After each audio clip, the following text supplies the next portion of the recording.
COVID baby through and through. Yeah. So from recording the song, I got a manly mic for myself, and I made like a home studio, very shabby looking home studio. Recorded the song there.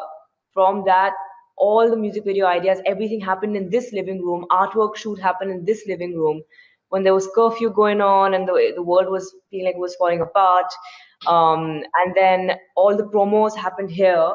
The launch happened here just 10 minutes before this. So this is, like I told you a while ago, we premiered it on YouTube. It never happened before. It was the first time for me. It felt like I was interviewing myself. It was beautiful to have them there, and there was a countdown, and the launch happened. So it's been a very different process for me, but it's been very beautiful. Everything has happened in this LA home of mine for this song.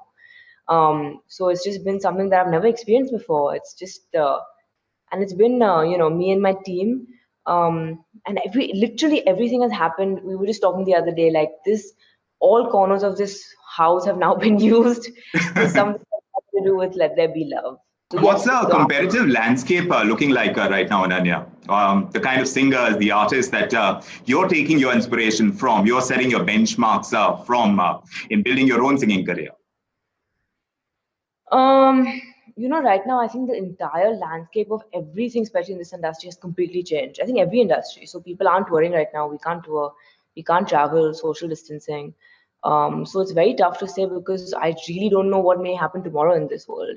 So it's all about taking it one day at a time. I know Billy and Sam Smith also dropped 2 singles today itself. So obviously people are releasing music. People are moving forward. But it's just, I think everyone's music does have inspiration from what's going on in the current world. So where my music is concerned also, it's, purely the inspiration has been more of what's going on rather than a particular artist out there currently. So in a sense, then you're still testing waters with a reasonable amount of success. And I'm wondering if collaborations are the way to rise in the music industry right now. In the past, you've teamed up with Sean Kingston and Wiz Khalifa. How is the collaborative landscape? Is it the way to go to up your own music game and your own career in the industry? Collaborations are always lovely because you always get to learn so much from another artist, especially from someone who's been in the industry for so long. I learned so much from Sean as well, just about the writing process. You learn about how other artists work, what you can gain from it, what they can gain from you, how you all can come together, how the vision fits together. So it's always nice to collaborate. I think the part that you mentioned about testing waters, I think everyone is testing waters at all times. Yeah. There are so many people who make it really big and a one-hit wonder, and then they are nowhere after that. So I think after having garnered that many amount of streams in a country which never had English music at all, I think I have a lot to thank my fans out there for. So I think I'll always be testing waters, and I hope I always am, because that means I'm exploring and I'm learning more. If I ever feel like I'm completely established, I would be scared of myself. I always want to be in a position where I am constantly on my toes, wanting to get better and do more. So I'm happy that I'm in this position, and I could not have asked for a better start than I have. So, talking about which, when you are stepping into a zone that you're not very familiar with, in fact, there is no family history where entertainment is concerned. So for someone who comes from a conservative Marwari industrialist family like you are, it must have been a rather tough decision to make, a tough choice to follow to kind of push your dreams. What were the kind of challenges that you had? Yeah, I think, my parents have been very supportive, so that made it way easier for me. But I think being a girl, being from a Marwari family, and being from the family that I am from and having my surname, of course, it comes with a lot of expectations. I never wanted to do anything to taint the surname in any way. And I'm having no filter here. I didn't want to do anything to affect my family name negatively. Until I realized that life is too short and people are going to say whatever they're going to say nonetheless. And I just owned it, and I became myself, and I am myself now, and people started appreciating that.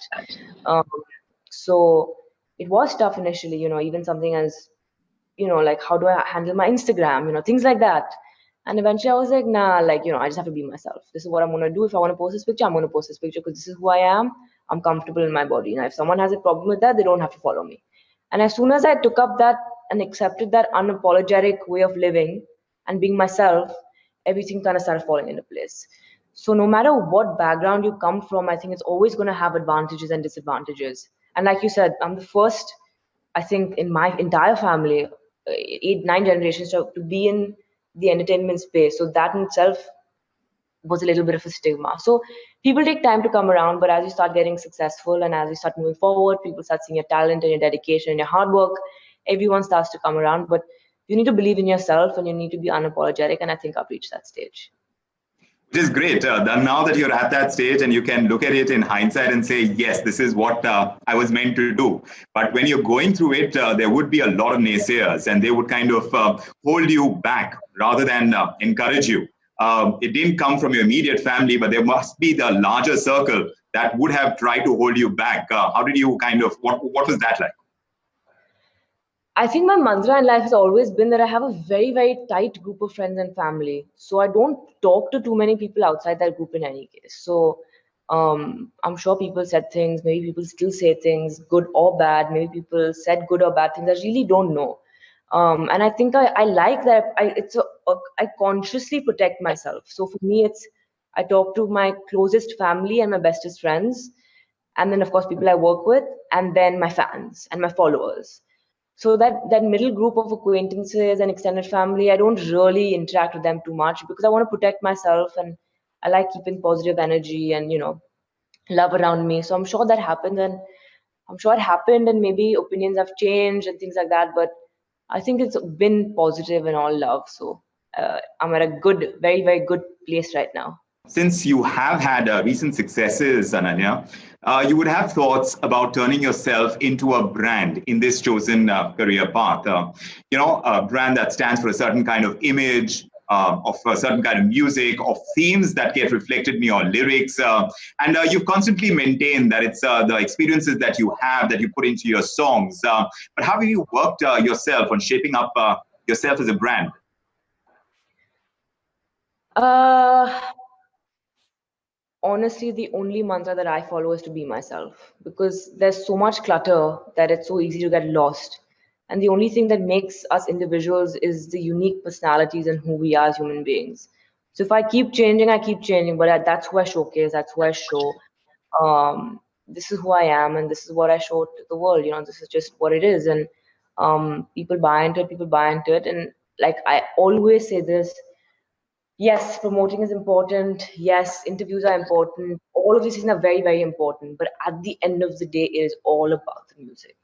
It's all about how you can connect with people. It's all about what you speak from your heart. And it's all about how much and how dedicated you are to your art and how much you want to keep moving forward and not giving up. It's all about the music. And that's what it all boils down to. So you did all those singing gigs as well around London while you were still a student at Oxford. That Of was course, that you didn't finish, you decided to give it up. But now you've ended up being this pop singer. And of course, you're an entrepreneur yourself with Swatantra Microfinance and Curocart, which of course is a luxury e-commerce platform. But the question is, from astronomy that you started with and the musician that you are now, what are the kind of parallels that you've drawn so far and what you liked and what you pursued? I think I have realized one thing is that everything is connected. So it's funny how I started seeing my creativity come out more in the business world, for example. It's funny how I've realized that when I'm journaling in my book for my music, I can see that my vision is getting clearer for business ideas. Everything is connected. I can see how people in the business world are looking into my music. I can see how um, everything is energy. Everything is connected, and that's one thing I've learned as I continue. That you just have to continue to look within yourself and be who you are, because everything is connected, and people see through you eventually. For how long can someone have a facade? For how long can someone pretend to be someone else? It's not possible.